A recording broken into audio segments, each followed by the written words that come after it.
Hey y'all, welcome back to my channel, Read and Escape with Nina. So before we get started, please like, comment, share, subscribe, and click the bell to be notified of any new videos I post. And when you click the bell, make sure you select all.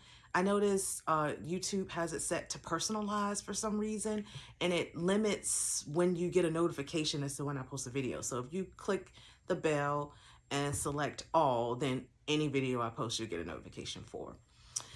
So today we are going to talk about a book I finally finished reading. It took a while.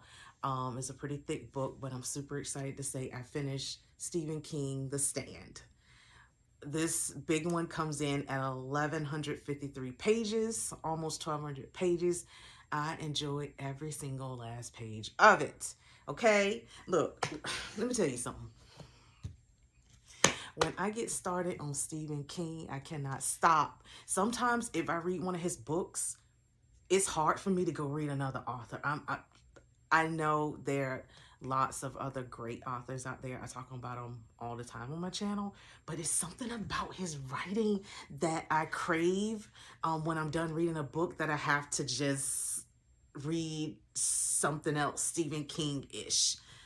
So The Stand, like I said, I thoroughly enjoyed this. In this book, it's about it's a post-apocalyptic book where a flu virus wipes out nearly 99% of the population.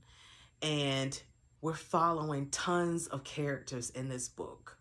And that's one of the things that I enjoy about it. I like the character development, and I like to see how the characters adapt to this new world where most of the population is wiped out.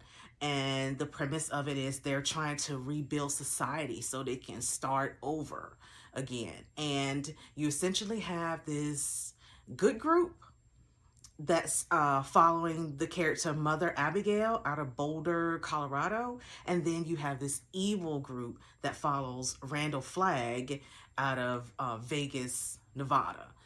So as you're reading the story, yes, you're hearing about characters who die off from the flu. You read about the symptoms they experience from the flu. In fact, it starts off with the family who the dad started off with a cough, and they get the news that this virus is spreading. So his wife, and his daughter try to leave town. And in their travels out of town, the dad is coughing. Next thing you know, the mom is sick and the baby is sick. So they're found all dead in the car. And that's how it started out. It captures your attention right away. But the time that King takes to just build up the story and the characters, it does take time. And if you're one of those readers who just like to jump right in and don't really like too much character development, it may not be for you.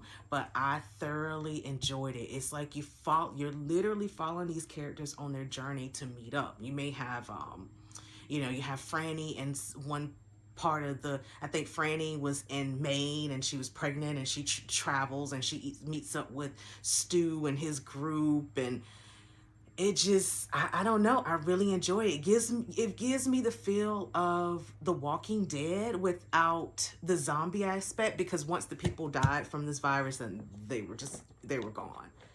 But I thoroughly enjoyed it. There are a lot of characters in this book, and a little fun fact that I researched is Stephen King had a hard time writing this. This was one of his most difficult ones to write, mainly because of all the characters in it. And I cannot imagine being a writer and have to keep up with this many characters.